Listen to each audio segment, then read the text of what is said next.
I need to. What's going on?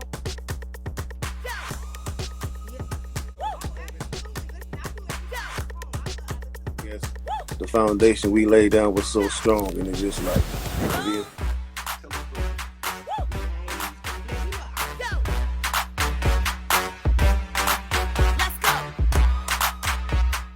Live and also on Stationhead, so make sure you guys tune in for the actual station first. R&B singer signed to the rock, my pretty. Let's go.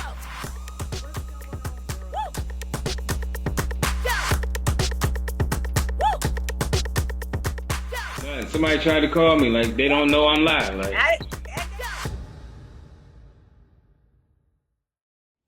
at Chris Lighty's wedding, he told me to take me shopping.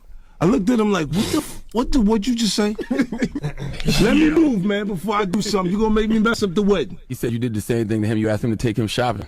Yeah, I thought he needed some clothes. What? I'm a nice guy. What if he loves me? Even before the stuff that you see, but behind the scenes, word on the curb is that Puffy was going to sign 50 Cent on his Bad Boy label as a writer. And when they first met, I'm talking about the two that encountered 50 Cent and Puffy, they say that 50 Cent was strapped, and you know what I mean. And Puffy turned right around and said, listen, I don't need that type of drama in my life, so that deal never happened. So it was a theme of intimidation between 50 Cent and Puff Daddy. So Puff Daddy said that he ain't want no smoke, allegedly. But the real kicker between 50 Cent and the fallout between 50 Cent and Puff Daddy is that Mace was getting ready to sign to 50 Cent's label. And word on the curb is that 50 Cent was going to pay $1 million to Puff Daddy to get him out his label and contracted. And the deal was up and ready to go for 50 Cent to be signed to, for Mace to be signed to the label of 50 Cent's label, G Unit. But it didn't happen because Puff Daddy wanted $2 million. So, okay, so 50 Cent said, heck no, and the deal never happened. So that's where the main beef came from. A lot of money, a lot of negotiation happened. Basically, it was 50 Cent putting up most of the profit in the deal. Like, I need to. What's going on?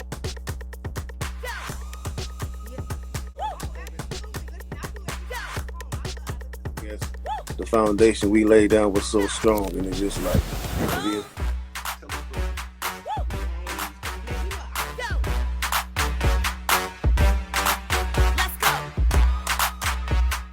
Live and also on Stationhead, so make sure you guys tune in for the actual station first. R&B singer signed to the rock, my pretty. Let's go.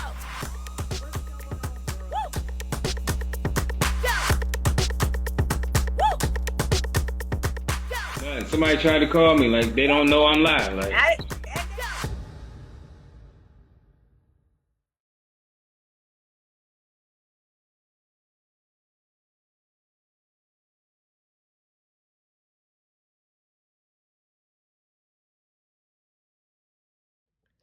What's going on, world? Let me give Marysweetness, aka Sweetness, Stacks Radio, where we cater to Main Street throwback independent artists and it pays to be a listener. And you know we specialize in a good receipt.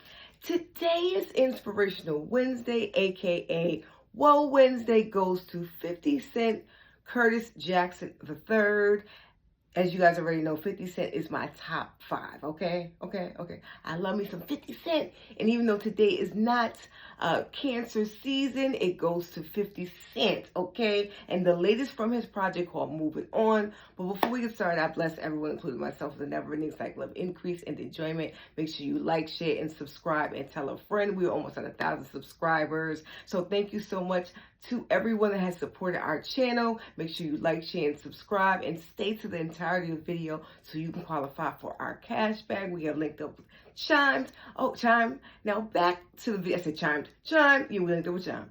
And now back into the video. Okay, so Inspirational Wednesday goes to Curtis Jackson, and the name of the song is called Keep On, featuring Eminem. So we're gonna go the pros and the motherfucking cons. Okay, so 50 Cent Curtis Jackson came on the scene in the late 90s to early 2000s with the album called Power of the Dollar, but something happened in his life where he had to stop making music. You already know the backstory. But we didn't pay attention until he came out with his smash album called actually, you know the single In the Club, but the album was called Get Rich or Die Trying, the movie, etc., etc. The album has gone 9 times platinum since then, and you know everybody was okay, that was my bop. Okay, all right. But we talked about 50 Cent and that part of his life in a separate video. Now we're talking about the latest from his project called Keep On, featuring Eminem. Now, it's called Keep On. The visual is called Keep On, featuring 50 Cent Eminem. It's actually, the song renders from Curtain Call Part 2, Eminem's a second Curtain Call 2. It's really a feature, Eminem featuring 50 Cent. But the visual says 50 Cent featuring Eminem. Now, let me just say, the digital screening of the remake of this video, it's crazy. Like, they put a combination of all the clips of videos and combined them in segments of 50 Cent and Eminem. And they reenacted this video, which I thought was really, really clever.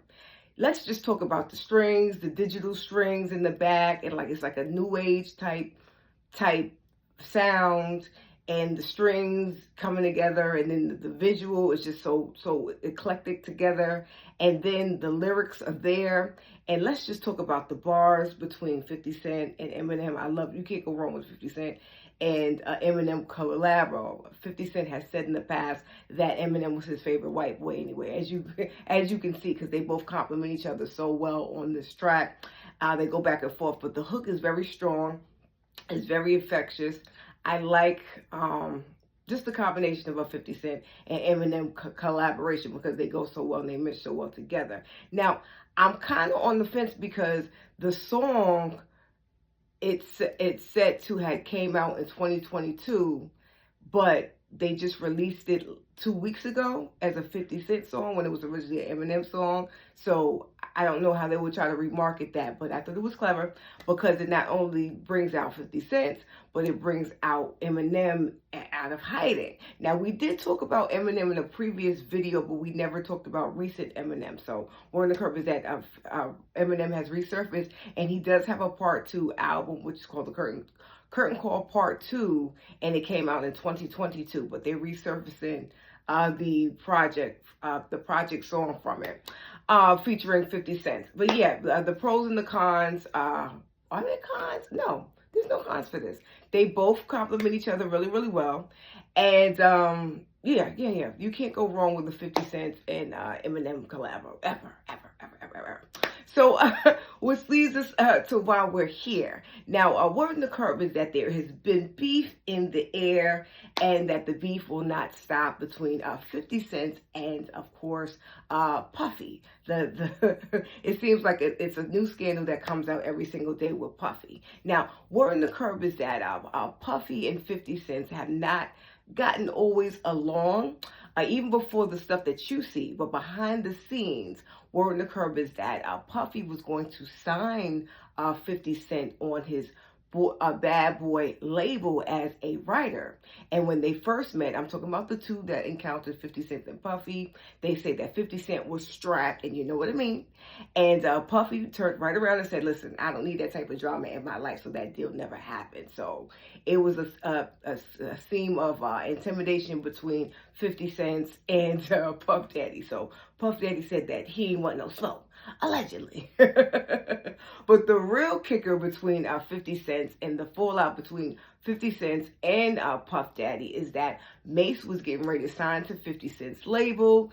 And word on the curb is that 50 Cent was going to pay $1 million to Puff Daddy to get him out his label and contracted. And the deal was up and ready to go for 50 Cent to be signed to, for Mace to be signed to the label of 50 Cent's label, G Unit. But it didn't happen because Puff Daddy wanted $2 million. So, okay, so 50 Cent said, heck no, and the deal never happened. So that's where the main beef came from. A lot of money, a lot of negotiation happened. Basically, it was 50 Cent putting up most of the profit, and the deal never went through with Mace. E.I.Y. Mace was really mad at Puffy for publishing deal and things that Puffy was supposed to render to Mace. And the stipulation was he only gave him a year out his contract, but he was embedded to 50 Cent for his masters. Allegedly. Well, anyway, I'm done with this. We want to know in the comments, are you feeling the latest from 50 Cent? Do you want an unexpected project between 50 Cent and, of course, Marshall Mathers, aka Eminem, because I would love to see them possibly do a collaboration album because they work so well together? Are you feeling the latest from their project? Do you kiss it? Do you diss it? You don't even care? Are you concerned for Puffy? Do you think that 50 Cent is a troll? We want to know in the comments. Well, I'm done with this. Make sure you guys continue to follow us on www.facebook.com/Marysweetness. 77 to join our sex radio group, and Instagram Miss Albie Sweet. And make sure you download Stationhead.live/Marysweetness at 8:45 p.m. It's always a vibe. It's always a bop. And make sure you download the app. And if you're an artist, get your music streamed on our iTunes and Spotify show. We've also linked up with Chime, so you get $100 on us. Our information is in the bio. All right, so we will see you on the show. Remember that the best is yet to come, and if I can leave some encouraging words, spread love because you can. I'm your girl, Marysweetness, aka Sweetness Stacks Radio, where we cater to make sure you throw back independent artists and it pays to be a listener. We'll see you on the show.